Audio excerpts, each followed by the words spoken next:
Hello students, आज हम 9th class Hindi subject के पद्य भाग में फर्स्ट लेसन कबीर की साखियों का अध्ययन करेंगे। कहा जाता है कि सन 1398 में काशी में उनका जन्म हुआ और सन 1518 के आसपास मगहर में कबीर का देहांत हो गया। कबीर ने विधिवत शिक्षा तो नहीं पाई थी, परंतु सत्संग, पर्यटन और अनुभव से उन्होंने ज्ञान प्राप्त किया था। भक्तिकालीन निर्गुण संत परंपरा के प्रमुख कवि कबीर की रचनाएं कबीर ग्रंथावली में संग्रहित है, किंतु कबीर पंथ में उनकी रचनाओं का संग्रह बीजक ही प्रामाणिक माना जाता है। कुछ रचनाएं गुरु ग्रंथ साहब में भी संकलित है। कबीर अत्यंत उदार, निर्भय और सद्गृहस्थ संत थे। राम और रहीम की एकता में विश्वास रखने वाले कबीर ने ईश्वर के नाम पर चलने वाले हर तरह के पाखंड, भेदभाव और कर्मकांड का खंडन किया था। उन्होंने अपने काव्यों में धार्मिक और सामाजिक भेदभाव से मुक्त मनुष्य की कल्पना की। तो इस तरह से कबीर की जो है भाषा जन भाषा के निकट होने के कारण उनकी काव्य भाषा में दार्शनिक चिंतन को सरल ढंग से व्यक्त करने की ताकत है। यहाँ पर कबीर की जो साखियाँ जिनका हम अध्ययन करेंगे, उन साखियों में प्रेम का महत्व, संत के लक्षण, ज्ञान की महिमा और बाह्य आडंबरों का विरोध आदि भावों का उल्लेख हुआ है। तो आइए देखते हैं। मानसरोवर सुभर जल, हंसा केली कराही, मुक्ता फल मुक्ता चुगे, अब उड़ी अनत न जाही। केली का अर्थ होता है खेल या खेलना, मुक्ता अर्थात मोती, अनत का मतलब होता है अन्यत्र या दूसरी जगह। तो इन पंक्तियों में कबीर ने व्यक्तियों की तुलना हंसों से करते हुए कहा है कि मानसरोवर सुभर जल, हंसा केली कराई, कि जिस तरह से हंस मानसरोवर में खेलते हैं, मुक्ता फल मुक्ता चुगे और मोती चुगते हैं, अब उड़ी अनत न जाही, और वे उसे छोड़कर कहीं और नहीं जाना चाहते हैं। तो ठीक इसी तरह से मनुष्य भी जो है अपने जीवन में मोह माया के जाल में इस तरह से बंध जाता है कि वह इसे ही अपने जीवन की सच्चाई मानने लगता है और वह इस माया जाल से दूर नहीं हो पाता और इस तरह से वो और कहीं जा ही नहीं पाता है, अर्थात मोह माया को छोड़कर ईश्वर की भक्ति में अपना मन नहीं लगा पाता है। प्रेमी ढूंढते मैं फिरो, प्रेमी मिले न कोई, प्रेमी को प्रेमी मिले, सब विष अमृत होए। यहाँ पर कबीर कहते हैं कि प्रेमी का मतलब होता है ईश्वर।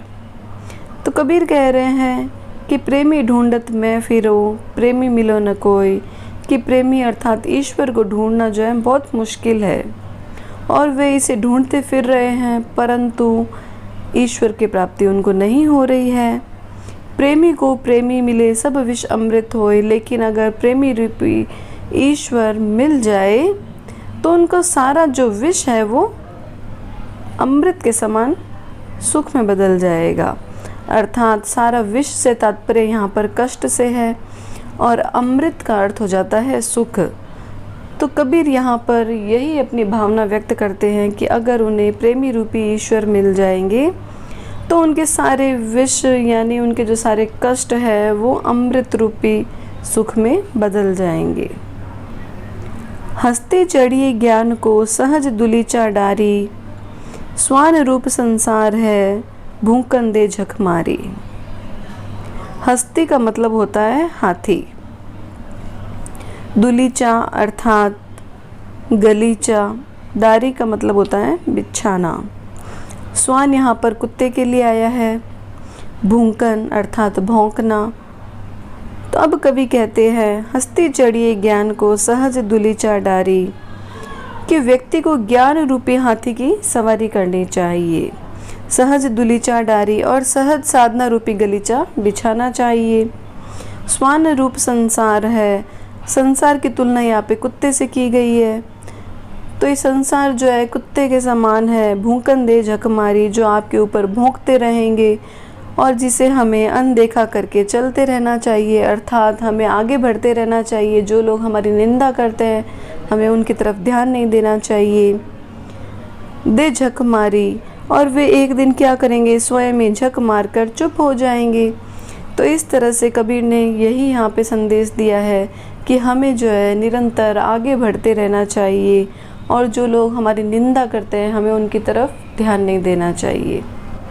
पखा पखी के कारणे सब जग रहा भुलान, निरपक होई के हरि भजे सोई संत सुजान।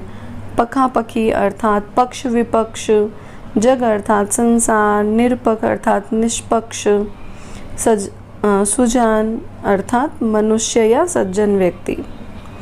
तो कबीर कहते हैं कि पखा पखी के कारण, कि पक्ष विपक्ष के कारण सब जग रहा भुलान, सारा संसार आपस में लड़ रहा है, और इस तरह से वह इस भूल भुलैया में पड़कर ईश्वर को ही भूल गया है। निरपक होई के हरि भजे सोई संत सुजान, जो व्यक्ति इन सब झंझटों में पड़े बिना निष्पक्ष होकर प्रभु का भजन करता है, सोई संत सुजान, वही सही अर्थों में मनुष्य है, सज्जन व्यक्ति है।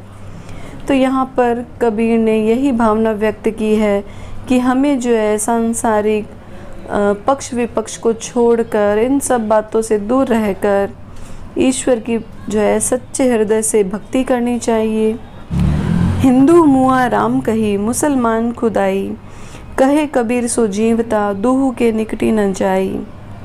मुआ अर्थात मरना, खुदाई अर्थात खुदा, दूहु अर्थात दोनों, निकटी अर्थात समीप या फिर पास में। तो हिंदू मुआ राम कही, मुसलमान खुदाई। कबीर ने कहा कि हिंदू राम राम का भजन करते हुए और मुसलमान खुदा खुदा कहते हुए मर जाते हैं। कहे कबीर सो जीवता, तो कबीर कहते हैं कि असल में वह व्यक्ति ही जीवित रहता है, या वही व्यक्ति जीवित के समान है जो दूहु के निकटी न जाए, जो दोनों ही बातों में अपने आप को अलग रखता है, अर्थात वह धर्म को एक ही मानता है, ईश्वर को एक ही मानता है, हिंदू और मुसलमान इस तरह से धर्म का भेदभाव नहीं करता। तो वही जो है व्यक्ति ईश्वर को प्राप्त कर सकता है और सही रूप में जीवित माना जाता है। काबा फिरी काशी भया, राम ही भया रहीम, मोट चूर मैदा भया, बैठी कबीरा जीम। तो यहाँ पर कबीर कहते हैं कि काबा फिरी काशी भया, कि आप या तो काबा जाए या काशी, राम ही भया रहीम, राम भजे या रहीम, लेकिन दोनों का अर्थ समान ही है। मोट चून मैदा भया, जिस प्रकार से गेहूं को पीसने से वह चून बनता है अर्थात आटा बन जाता है, और उसको हम और अधिक अगर बारीक पीसेंगे तो मैदा बन जाएगा, परंतु दोनों ही खाने के ही प्रयोग में लाए जाते हैं। तो इसलिए दोनों ही अर्थों में आप प्रभु के ही दर्शन करेंगे, अर्थात अगर हम राम कहें या रहीम कहें, दोनों ही रूप में हमें ईश्वर की प्राप्ति होगी। ऊंचे कुल का जन्मिया, जे करनी उच्च न होए, सुब्रन कलश सुरा भरा, साधु निंदा सोई। कुल अर्थात वंश, जन्मिया अर्थात जन्म लेना, करनी अर्थात कर्म, सुब्रन का मतलब होता है सोने का, कलश अर्थात घड़ा, सुरा अर्थात शराब। तो कबीर कहते हैं कि ऊंचे कुल का जन्मिया, कि केवल उच्च कुल में जन्म लेने से कुछ नहीं होता, जे करनी उच्च न होई, क्योंकि उसके अगर कर्म उच्च नहीं होंगे, कर्म उसके अच्छे नहीं होंगे, तो उसके उच्च कुल को अनदेखा कर दिया जाएगा। सुब्रन कलश सुरा भरा, साधु निंदा सोई। ठीक उसी प्रकार से जिस प्रकार सोने के कलश में रखी शराब भी शराब ही कहलाती है, अर्थात सोने के कलश में शराब को भर देने से उसका महत्व जो है बढ़ नहीं जाता है, उसकी साधु लोग हमेशा निंदा ही करते हैं। तो अगर आपको हमारा यह वीडियो पसंद आया तो प्लीज़ हमारे चैनल को लाइक और सब्सक्राइब ज़रूर करें, और कमेंट बॉक्स में अपने कमेंट ज़रूर लिखें।